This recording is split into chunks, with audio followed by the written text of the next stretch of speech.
Hello, this is a presentation on the paper Measurement of Thromboxane Biosynthesis in Health and Disease by Carlo Petrano and Bianco Rocca, published in October 2019 in the journal Frontiers in Pharmacology. This specific paper is not a presentation of new information, but a review article in which the authors attempt to summarize 4 decades of development of analytical methods of the measurement of thromboxane production. But what is thromboxane? Thromboxanes are a clade of molecules that are part of a larger family known as eicosanoids, which are lipid molecules derived from 20-carbon precursors arachidonic acid and eicosapentaenoic acid. These precursors are themselves synthesized in mammals from linoleate or alpha-linoleate derived from plants. However, the specifics of that process are a bit beyond the scope of this paper. Arachidonic acid is incorporated into the structure of phospholipids in cell membranes. As part of the inflammatory response, phospholipase A2 cleaves arachidonic acid from the second carbon of a phospholipid.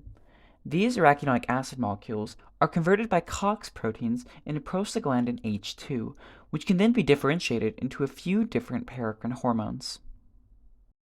In our case, prostaglandin H2 is differentiated into thromboxane via thromboxane synthase in the cell membrane of platelets.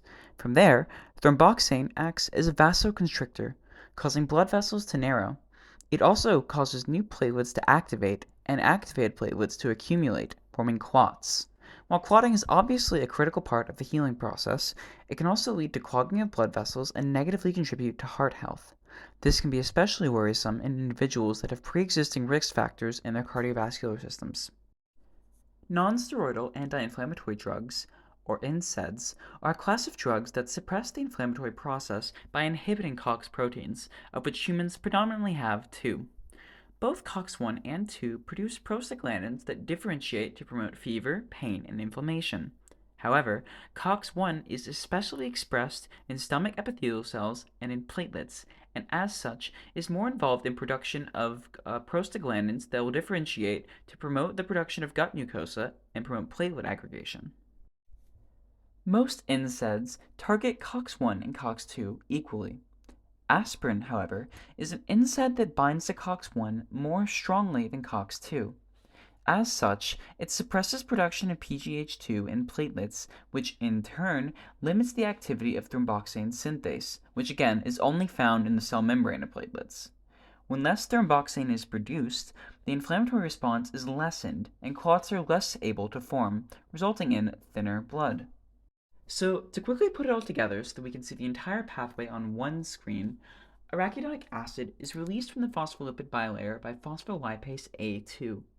COX proteins convert arachidonic acid into prostaglandin H2, and prostaglandin H2 is converted into various different hormones depending on what cell type it is produced in and the region of the body it occurs in. COX activity is mediated by NSAIDs, with aspirin especially mediating the activity of COX-1. Just to make sure we're on the same page, COX-1 and 2 function almost identically, both producing the prostaglandin H2.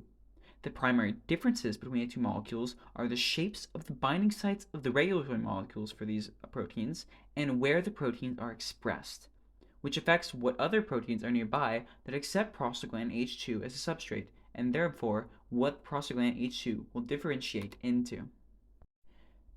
Now that we've established a firm foundation for the pathway we're working with, we can finally move on to the actual material of the paper. The contents can largely be split into 2 sections: developments regarding measurement of platelet activation and the implications these techniques have had on pharmacology as a whole. Let's start with in vivo measurement. In blood, thromboxane A is not a particularly stable molecule. At any given point, a portion of thromboxane A is naturally hydrolyzed to thromboxane B, its more stable but inactive form. For a while, this was something of a dead end, as scientists were unsure how exactly thromboxane B was degraded and removed from the body. That changed in 1981 when a group of researchers from Vanderbilt identified 20 metabolites in urine that were direct derivatives of thromboxane B. By labeling a sample concentration of thromboxane B outside the body with 8 atoms of radioactive tritium, then inserting said sample into the bloodstream of a patient, scientists were able to process the urine of the subject and recover fragments containing tritium. These fragments were then run through gas chromatography mass spec analysis. One group of products maintained the hemiacetal ring and degraded via beta oxidation, while another group of metabolites were formed from dehydrogenation of the hemiacetal group at carbon 11. By identifying which groups eluted from urine were associated with the breakdown of thromboxane B, the researchers believe they provide a framework for the non-invasive estimation of the production of thromboxane A. While this study was seminal to the field, it was limited by the fact that it only used one subject. Further work by Petrono et al. In 1986 used the metabolites determined by Vanderbilt to determine the fractional excretion of various metabolites and how this excretion changed in response to various magnitudes of aspirin dosages over a 50-fold range in 4 different subjects. One concern with this method was ensuring that degrading to thromboxane B was the exclusive final fate of thromboxane A, and not just one of many. However, testing this required injection of equal ratios of thromboxane B and the metabolically active thromboxane A, which could potentially be dangerous in human subjects.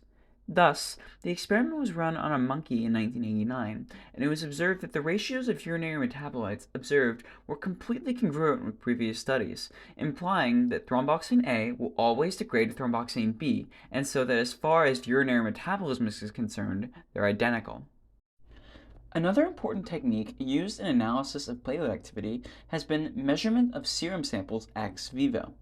In 1980, by taking blood samples from a subject and incubating them at 37 degrees Celsius, Petrono et al. Were able to create an environment where COX-1 is highly stimulated and thrombosis is encouraged. These samples are useful because they represent a theoretical maximum biosynthetic capacity of the blood at any given time. Using this technique, scientists were able to demonstrate that in low doses, aspirin is effectively selective for COX-1 in the blood. By administering 0.45 milligrams per kilogram of aspirin per day for 29 days while taking daily samples of the blood over 45 days, researchers found a substantial decline in serum thromboxane B2 levels caused by aspirin, while urinary 6-keto PGF1 alpha, a product of COX-2 in the kidney, was completely unaffected. Serum analysis, in conjunction with urinary metabolite analysis, has also been essential in establishing one last key point regarding production of thromboxane in platelets: the relationship between inhibition of COX-1 observed ex vivo and inhibition of urinary thromboxane metabolites, and thus TXA2 production, is strikingly nonlinear. Inhibition of thromboxane metabolite production slowly but steadily increases with inhibition of COX-1 activity until COX-1 production is about 97% suppressed, at which point inhibition of urinary metabolites sharply increases from about 40% to nearly 100%. This implies that even a small number of COX-1 proteins are able to output large amounts of thromboxane A2, and that to see truly lasting suppression of thromboxane production, COX-1 must be almost entirely suppressed.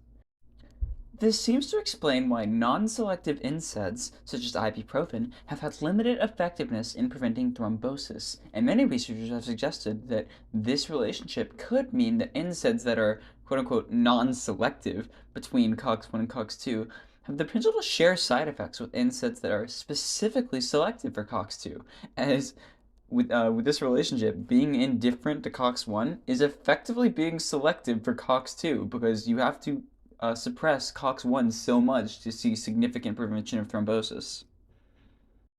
And so, that concludes my summary of this paper. While adequately covering every topic discussed in the paper would take literal hours, I believe I've gone over most of the key points, or at least the points that I personally found particularly interesting. I hope that I've done the paper justice and helped provide a better understanding of how thromboxanes are produced, how our technology is developed in tracking that production, and how our understanding of how aspirin and other NSAIDs suppress said production has changed as a result of said technology. My review questions are: where are thromboxanes produced, and how do non-steroidal anti-inflammatory drugs inhibit this production? And 2, what's the difference between COX-1 and COX-2? Thank you for watching.